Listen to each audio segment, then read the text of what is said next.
All right, we are joined by the great team from Cheetah Conservation Botswana and also from the guys from Botswana Nature Conservation and Wildlife. And we're also joined by a very special guest, one of the farmers that's working with Cheetah Conservation Botswana. So it's really been a great honor, privilege to have these guys working with us on the last few kilometers into Botswana to try and make as much awareness as possible. So from Walking for Lion side, we'd really like to say thank you very much to all of you. So we'll start with probably Mr. Chief, Mr. Cabello. Welcome. We just wanted to find out from you you've been in this industry for so many years. You've been doing this longer than most of us and longer than most of us has been born, or a couple of us. What is your opinion about the wildlife in Botswana? What is your opinion? Is it good? Is there problems? What would you say? Okay, thank you very much.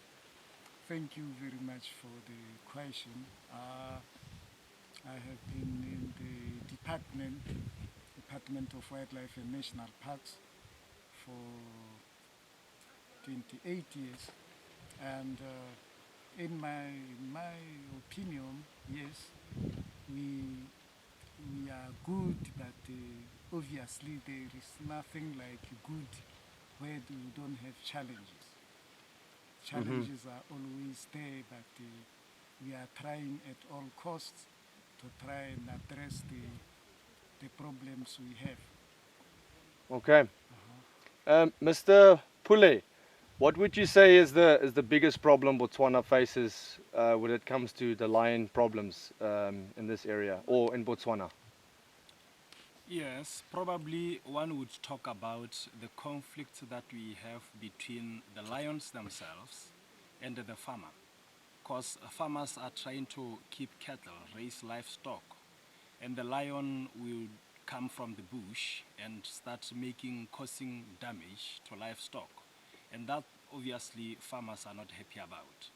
But in any sense, we pushing very hard to try to conserve this African lion. Fantastic, fantastic. Um, Mr. Vittore, from a farmer's point of view, do you see any benefit to having lions in Botswana? How do you feel about it as you have a lot of animals?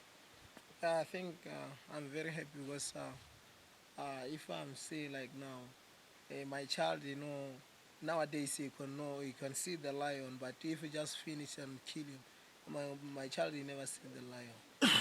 Yep. Like from Charleston on 83, I get and I see the lion, but if I get in Charleston, I never see the lion. Okay. So I think that I'm very happy. Fantastic to hear. Mr. Pale, what would you say is the situation when it comes to tourism in Botswana? Would you say if the lion had to disappear, and the cheetah, for example, would it be a tremendous effect on the tourism? Or what would you say when the lion numbers had to decrease? What is your opinion? Okay, thank you, Marnus. The biggest problem that I see is that because we get a lot of conflict with the farmers, and the biggest problem is that in farmers retaliating from that conflict, the method that they use to retaliate are most brutal to the wildlife in general.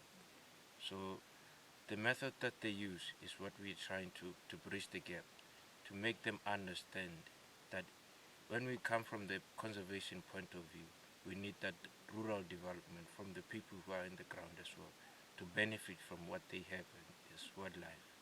So if the lion numbers or cheetah numbers would go down, things like wildlife management areas that are used to conserve the buffer zones between the protected areas would be a real loss, because when there is drought, the animals go out of the park to use those buffer zones. And this is where we have farmers like the Dura, to help them coexist well with wildlife. If they don't have the knowledge from us as researchers or conservationists, we are doomed. Okay. Yeah. No, that's good. Mr. David, from an outsider's point of view, have you learned something? Are you taken aback by what you've seen? Yeah, just your general experience, as an intern at Cheetah Conservation Botswana. Sure, thanks. Yeah, the reason I came here and I thought it was a fantastic opportunity is because you can read about things on the internet and hear about them, but to really be here on the ground and interact with people and see what's going on, it really makes it a lot more real for me. And the issues are, it just becomes more obvious to me what the issues are, the human-wildlife conflict. So yeah, I think Botswana is doing a great job compared to a lot of other countries, but I do fear that in human-wildlife conflict, the human will always prevail. Like we sort of want to get our way, and the farmers want to maximize their profits. So I really hope that things that these gentlemen are doing on a day-to-day basis in Botswana will help mitigate the conflict, and hopefully we can. I know that the parks and the preserves are going to keep animals there. That will always be the case. The issue really is, as Pauline talked about, the buffer zones and the places where the farmers are, and that conflict.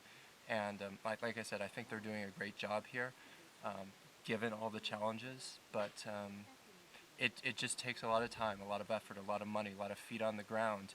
It's really about education, and so I'm really happy with what I've seen so far.